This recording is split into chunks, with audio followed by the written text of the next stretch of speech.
Durant la séance, s'il vous arrivait de ressentir une douleur ou une pression à la poitrine, des difficultés respiratoires, des vertiges ou des étourdissements, ou encore si les exercices amplifient une douleur déjà présente, nous vous invitons à cesser l'exercice.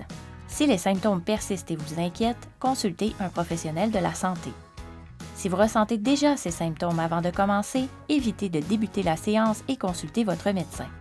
L'important, c'est de respecter vos limites et surtout, amusez-vous.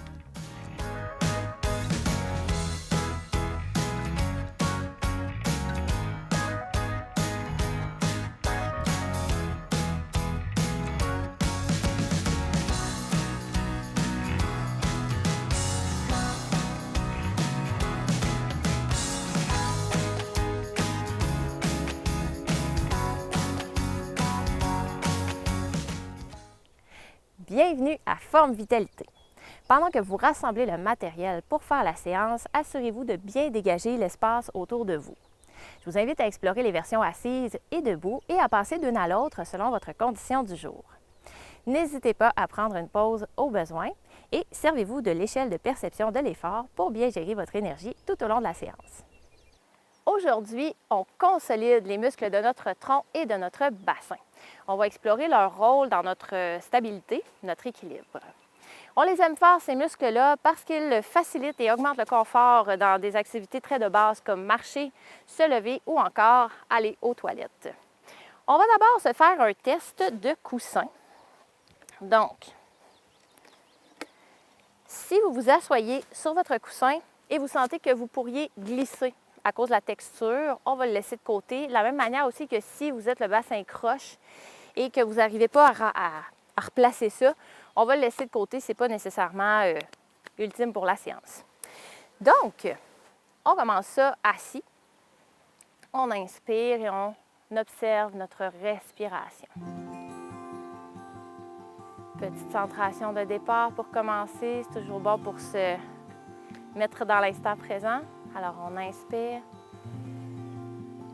On ouvre les côtes jusqu'en arrière du dos et on expire, on relâche. Inspire. Et expire. Et ensuite, on vient serrer nos fesses une vers l'autre. Et on voit qu'est-ce que ça donne. Est-ce qu'on a tendance à monter vers le haut? Monter vers le haut, c'est un beau pléonasme. Est-ce qu'on a tendance à monter ou pas? Donc, on voit la force de contraction de nos muscles rotateurs externes. Ensuite, je vous invite à penser à votre niveau de confiance en votre corps. Aujourd'hui, ici, maintenant, si je vous dis quelle confiance avez-vous en votre corps? Si vous dites, on pourrait qualifier ça de 1 sur 5. Si, au contraire, vous dites, moi, ça dépend, là, ça dépend quoi? On pourrait se dire 3 sur 5. Et si vous dites, non, moi, j'ai confiance, peu importe ce que je veux faire, je suis capable. Alors là, ça serait 5 sur 5. Et on se lève. Remarquez de quelle manière vous vous êtes levé. Est-ce que vous avez eu à pousser dans vos jambes ou dans la chaise ou si vous vous êtes levé sans appui? On prend tout ça en tête et c'est important d'avoir pris le temps de donner un chiffre sur votre niveau de confiance parce que ça va vous aider à mesurer votre progression à travers les semaines. Donc, je rappelle, 1, c'est ouf. 3, c'est ça dépend quoi. Et 5, c'est j'ai confiance en mon corps. Ensuite, on s'en vient pour une première activation. On va travailler notre plancher pelvien qui est comme à la base du soutien. Donc, on veut contracter vers l'intérieur. Voyez un losange qu'on veut faire remonter vers l'intérieur. Ou vous pouvez imaginer aussi que vous essayez de rapprocher votre anus de vos organes génitaux. C'est une autre manière de le voir. Donc, ce que vous êtes à l'aise et on contracte et relâche. On ajoute le plancher pelvien et on fait une contraction en J avec le nombril. C'est pas la méthode Emlich, là, mais ça se ressemble un peu plus doux. Contracte le plancher pelvien et on fait un J pour activer le transverse de l'abdomen. Relâche. Contracte le plancher pelvien, le J et on relâche. Plancher pelvien, le J et on relâche. Puis après ça, plancher pelvien, le J et on se grandit. On relâche. Plancher pelvien, le J, on se grandit et on relâche. Plancher pelvien, le J, relâche. Plancher, grandit et relâche. Fait que quand je vais dire on se zip, c'est ça qu'on fait. On part du bas et on se zip vers l'intérieur. On place nos pieds larges. On plie d'un genou à l'autre et on active nos bras. On les place loin devant pour sentir que nos obliques doivent travailler. Et plus vous allez monter les bras vers le ciel, plus vous allez sentir que ces obliques-là travaillent fort. Et on contracte les fessiers, bassin devant, relâche au centre, contracte derrière, relâche, contracte, relâche, contracte derrière en excentrique. Au centre, contracte, relâche, contracte, relâche, contracte, relâche. Et on peut y aller un petit peu plus fluide, essayez de le sentir dans votre corps. Ici, les fibres s'étirent, on doit se contracter pour ne pas tomber par terre. Et ici, on se contracte pour protéger le bas du dos. Si ça va bien, on s'en va dans un bébé squat. Excellent. J'ai choisi la thématique cowboy un peu parce que les gens qui font de l'équitation doivent avoir une excellente stabilité du tronc. Donc, on va placer la chaise ici devant nous. Moi, je la laisse pour le côté pour avoir un appui au besoin. Donc, chaise devant et on amène nos orteils devant et côté, derrière. Fait que vous pouvez garder les mains sur la chaise ou pas. On essaie de croiser le plus loin possible devant, selon la capacité, et derrière aussi. Et là, on décolle le pied puis on vient faire une demi-lune. Et là, vous sentez tout le travail de tout ce qu'on vient de voir depuis le début. Le bassin, la contraction en J. On veut garder le bassin complètement, le plus possible, parallèle à la chaise, au dossier. Ouh. On reprend ça. Non, pas tout de suite, on se prend une petite pause. Oui, c'est important les pauses des fois. Les épaules sensibles, on va garder les bras assez bas. Les mains juste un petit peu au-dessus de la tête. Et si ça va bien, au contraire, on va plutôt augmenter l'amplitude de mouvement. Et on change la direction. Mouvement un peu plus doux, mouvement un peu plus intense. Allez-y selon votre condition du jour.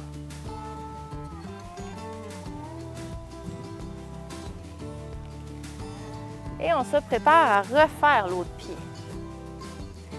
Alors, pied gauche devant, on peut se tenir avec la chaise. On essaie d'aller croiser le plus loin possible. On active notre contraction en J, les muscles de nos fesses un petit peu serrés. On respire bien et on s'agrandit. Tout ça en même temps. Et si on veut, on décolle le pied, on vient faire une demi-lune. C'est approprié pour nous. Et là, on sent tout le travail de stabilisation de la cheville, la contraction des muscles autour du bassin, des abdominaux qui nous tiennent. On respire. Il s'en passe des choses dans ce corps-là, hein? Et on voit, tu sais, que pour ne pas trop tourner, là, il faut se concentrer. Hey! Rotation. Peut-être un peu plus ample, plus grand mouvement. Et on change la direction.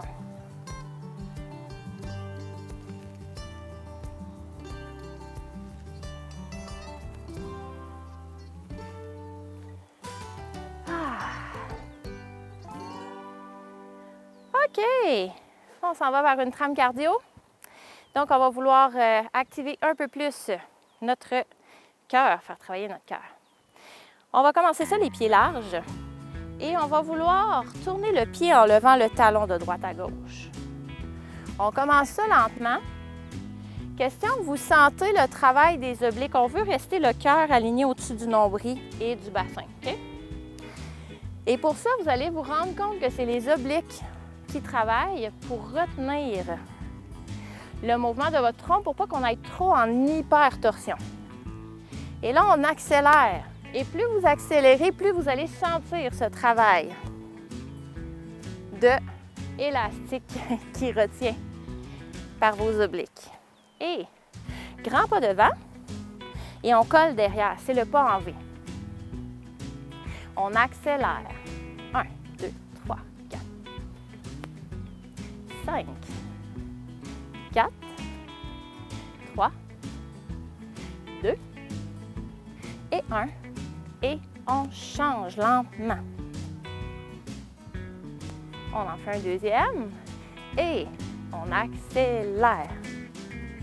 8, 7, 6, 5, 4, 3, 2 et 1.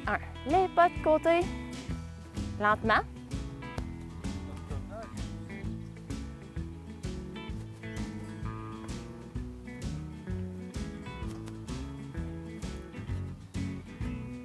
Et on accélère. Ouh! Là, on veut faire augmenter le cardio un petit peu. Vous allez sentir que vous respirez un peu plus fort. C'est correct. Tant qu'on s'écoute, on va avoir encore d'énergie à la fin de l'émission. Faites-vous-en pas, on ne fait pas ça jusqu'à la fin, par exemple. OK. On ouvre le pied sur le côté. On squatte, on colle. Et squatte, et colle. On ouvre, colle, ouvre et colle.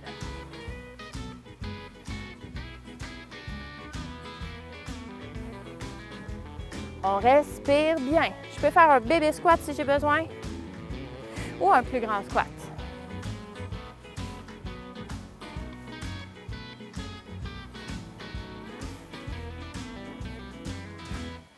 Et on revient au début.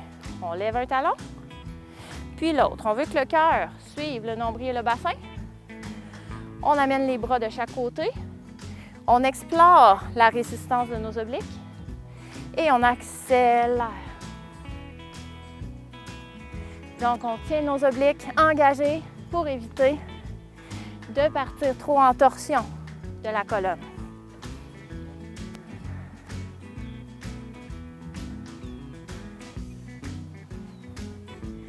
Reste plus long.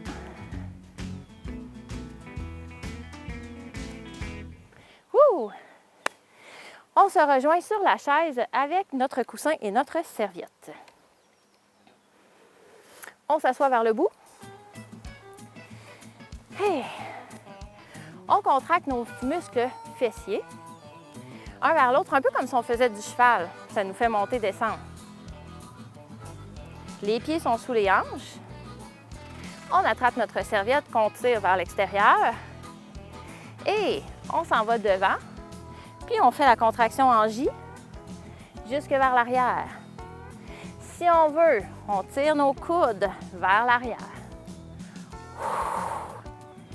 Si vous sentez une trop grande pression dans le bas du dos, on fait le mouvement plus petit. Il en reste un. Et talon au sol, option épaule sensible. Ou encore, on décolle le pied puis on monte notre lasso vers le haut. On se grandit. Hey! Option 1. Talon, option épaule sensible ou option, on y va en haut. Si on a besoin, on change de bord. Hey! On revient au début. Alors, on monte, descend par la contraction des fessiers un vers l'autre. Et on tire. On pense à notre contraction en J à partir du plancher pelvien. Si on veut plus de défi, on serre les coudes un petit peu plus loin vers l'arrière. Et si vous vous sentez instable avec le coussin, envoyez-le en bas de la chaise. Option talon au sol, épaule sensible. C'est notre option 1. Notre option 2, c'est pied décollé et le bras dans les airs. Et on change. Option 1. Option 2. On se grandit. Hey! On serre.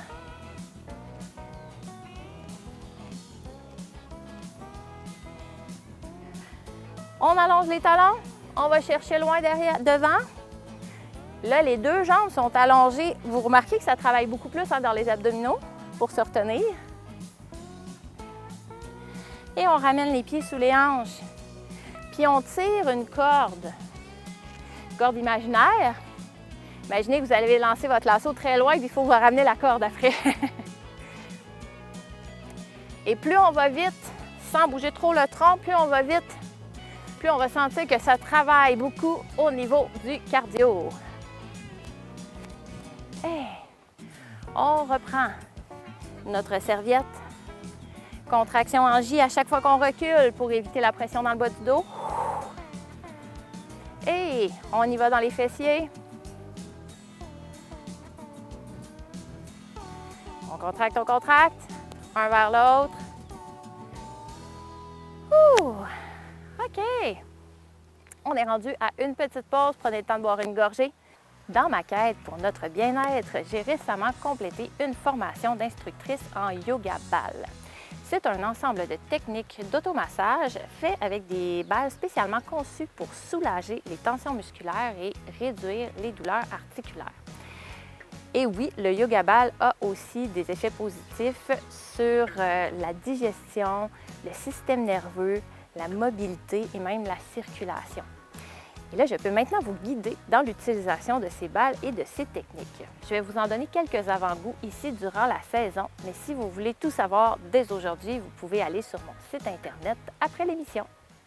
On continue dans notre thématique cowboy et on imagine un cowboy de bande dessinée, là, tu sais, un personnage qui fait des grands mouvements, là.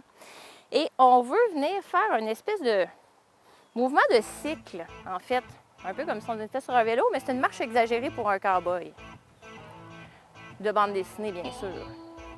Imaginez un Lucky Luke beaucoup trop comédie, là.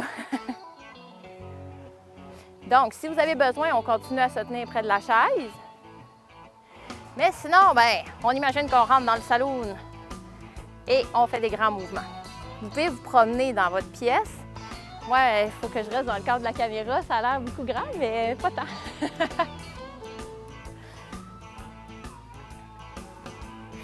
Et on s'en vient faire des pas de côté. On garde les genoux un petit peu pliés.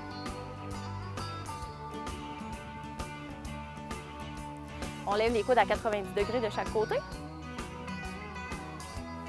Et on accélère. Wouh! Si vous avez envie de sautiller un petit peu, vous avez le droit. Et si c'est plus, on doit rester au même étage, c'est parfait aussi. Et on s'avance un pied, on recule. On dépose notre poids sur notre pied avant, temporairement, avant de repousser dans la jambe. Fait que c'est un début de fente avant. Là, je vous montre les évolutions possibles. On peut vouloir lever le talon en arrière. On s'assure de garder le genou au-dessus du pied, surtout si vous avez des sensibilités aux genoux, OK? Éventuellement, on pourrait descendre le genou vers le plancher, le genou arrière. Mais toujours avec votre tibia à la verticale. Regardez bien, parce que des fois, on a le goût de faire ça. Alerte aux genoux dans ça, sensible. Et on s'en vient cette fois-ci vers l'arrière. On amène le poids sur notre pied en arrière. Ou encore, on va le déposer sur les orteils en arrière. Alors, c'est une préparation de fente arrière. On teste la solidité de la cheville et du pied aussi. Et on revient à notre début de cowboy, de comédie de bande dessinée. On peut bien sûr se tenir avec la chaise. On respire bien, hein?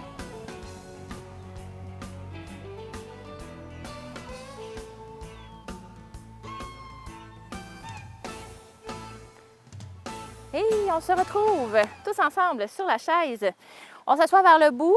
On va enlever le coussin cette fois-ci. On garde la serviette. Et on se grandit. On va faire notre technique en J. On se zippe jusqu'au sternum. On expire en inclinant le dos un peu vers l'arrière. Alors, ça donne ça ici. OK? Pas de pression dans le bas du dos parce que nos abdos sont maintenus. Et après ça, avec la serviette, on rame comme si on était en kayak. Alors, vous sentez à chaque angulation qui varie dans vos bras, vous sentez les abdominaux qui travaillent différemment en réaction. Et si vous ne le sentez pas, on peut fermer les yeux pour le sentir encore davantage. On se redresse. On veut garder comme si on avait avalé un balai, mais on s'incline. On ouvre les bras et on change la serviette de main. Alors, on veut faire une barre oblique avec nos bras. Vous remarquez, ma colonne ne se laisse pas du tout aller, hein? On est droit mais incliné. On change de côté, on se grandit, on garde nos obliques engagés, on ouvre les bras et on passe la serviette d'un côté à l'autre. Pensez à respirer. Alors ici, on est dans le renforcement musculaire, principalement des obliques.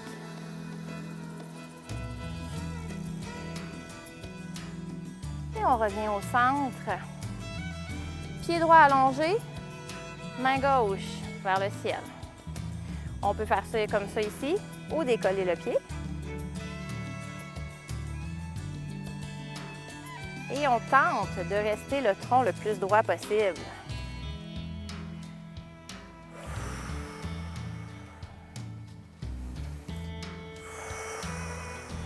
On se rappelle qu'on peut laisser le pied au sol et ne pas trop monter le bras si les épaules sont sensibles. Si au contraire ça va bien. Et voilà! Hey, on est déjà rendu à la portion automassage. On attrape notre balle jumelle ou une balle de tennis que vous avez à la maison. Et je me tourne pour vous montrer. D'abord, on va mettre la balle sur les cuisses. Pour les gens qui n'ont pas de balle à la maison, on va quand même tout le monde repérer nos crêtes iliaques. Les crêtes iliaques, c'est la petite côte ici, là, quand on met les mains sur les hanches, là, quand ça rentre à l'intérieur, vous êtes juste au-dessus de vos crêtes iliaques, c'est votre os du bassin. Alors, on part nos pouces du milieu près du sacrum et on vient longer tout le long sur le dessus de la crête iliaque. Il y a beaucoup de muscles qui s'attachent à cet endroit. Les érecteurs du rachis au milieu, le transverse de l'abdomen, les obliques, tous les muscles qu'on a travaillés. Presque. Bon, pas tous, il y en a beaucoup qu'on a travaillé. Mais beaucoup de muscles sont rejoints ici par ce massage. Et là, si vous avez une balle, ce qui est extraordinaire, bien, surtout une balle comme ça, parce que vous avez l'adhérence, la balle TRP, là, des yoga balles. Mais si toute autre balle aussi, vous pouvez faire un effet de torsion. Alors, on presse et on tourne le long de la crête iliaque. Et là, on peut aller potentiellement délier d'autres tensions par le fait qu'on fait tourner les tissus.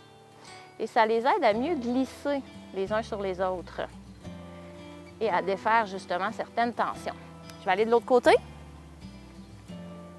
Donc, on vient vraiment se placer tout le long au-dessus de la crête iliaque. Voilà, et on peut tourner dans un sens et dans l'autre. Et on s'étire. Bien sûr, l'automassage, vous pouvez le répéter, faire pause et répéter aussi longtemps que vous avez besoin.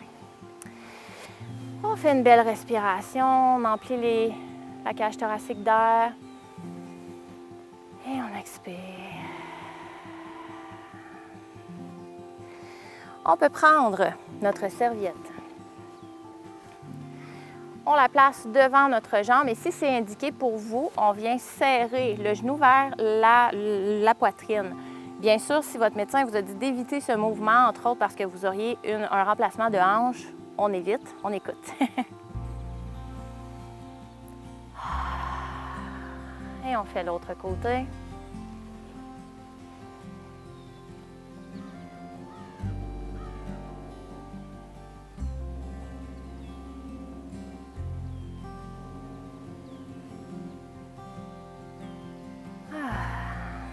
On peut poser la serviette sur nos jambes et venir option 1 ou option 2, s'incliner vers le bas. Et on va jusqu'où on est confortable. On sent que ça étire dans le bas du dos, dans les hanches. On est à la bonne place. Si ça étire trop, on remonte un peu. Avant de remonter d'ailleurs, on place nos mains sur nos cuisses pour pousser dans nos bras. C'est beaucoup plus doux. On prend la serviette. Dans la mesure du confort de nos épaules, OK, on vient monter un peu ou un peu plus. Ou peut-être encore plus, on va jusqu'où ça va et on essaie de se grandir. On va sentir par la même occasion qu'on étire nos abdominaux. Et plus les mains sont larges sur la serviette, plus ça risque d'être confortable pour les épaules. Et on revient tranquillement. On part de la hauteur où on était, on ne force rien. On y retourne une deuxième fois. On peut rester ici ou là, selon ce que nos épaules nous disent. Et cette fois-ci, on prend notre main gauche et on va la pousser vers le ciel pour étirer un petit peu les obliques en plus. Donc, pas une grosse inclinaison, hein, à moins que si vous avez des problèmes, surtout au niveau de la colonne, on veut éviter les grosses inclinaisons latérales. On veut surtout pousser vers le ciel. On relâche. Et ici ou là, on monte un bras et on essaie. Puis si j'ai les épaules sensibles là, j'essaie vraiment d'étirer comme ça. Mais si on peut aller porter le bras plus loin, c'est encore mieux. Et on s'en vient. La serviette devant la cheville, on tient tout le moton derrière la jambe. On se tient avec le dossier, on recule un peu ou un peu plus. On se grandit. Petite rétroversion du bassin pour sentir l'étirement devant la cuisse. Et on revient. On change de côté. On se tient. On se grandit. Et pendant ce temps-là, on respire. On observe la qualité de notre respiration. Est-ce qu'elle est plus ample? Est-ce qu'on est capable d'ouvrir davantage les côtes, de descendre un peu plus notre diaphragme? Et on fait une contraction au niveau de nos fessiers. On a glissé tranquillement vers l'observation finale. Est-ce que nos fessiers, ça contracte plus maintenant qu'au début? Et enfin, notre niveau de confiance, présentement avec tout ce qu'on vient de faire. Est-ce qu'on est à 1 où on se dit, niveau de confiance, ou on est à 3 où on se dit, ben, ça dépend quoi? Ou on est à 5, on se dit, ben non, finalement, moi, je peux faire ce que je veux avec mon corps. Donc, je vous invite à poser ce chiffre dans votre tête et à le graver parce que d'une semaine à l'autre, on va essayer de le faire augmenter. Donc, on va vous rapprocher de la confiance en votre corps et c'est avec la répétition de l'émission qu'on va pouvoir y arriver. Alors, je vous invite à gonfler une belle grosse bulle d'énergie positive autour de vous. On la remplit de soleil, de bonne humeur et on se dit à très bientôt pour une autre forme vitalité. C'est un plaisir et un privilège pour moi de faire partie de vos saines habitudes de vie depuis 2020. Je vous rappelle de visiter mon site Internet pour connaître les accessoires des séances à venir et aussi pour me partager vos précieux commentaires. Et surtout, merci de faire connaître l'émission parce qu'ensemble, on répand le mouvement dans la bonne humeur. À bientôt!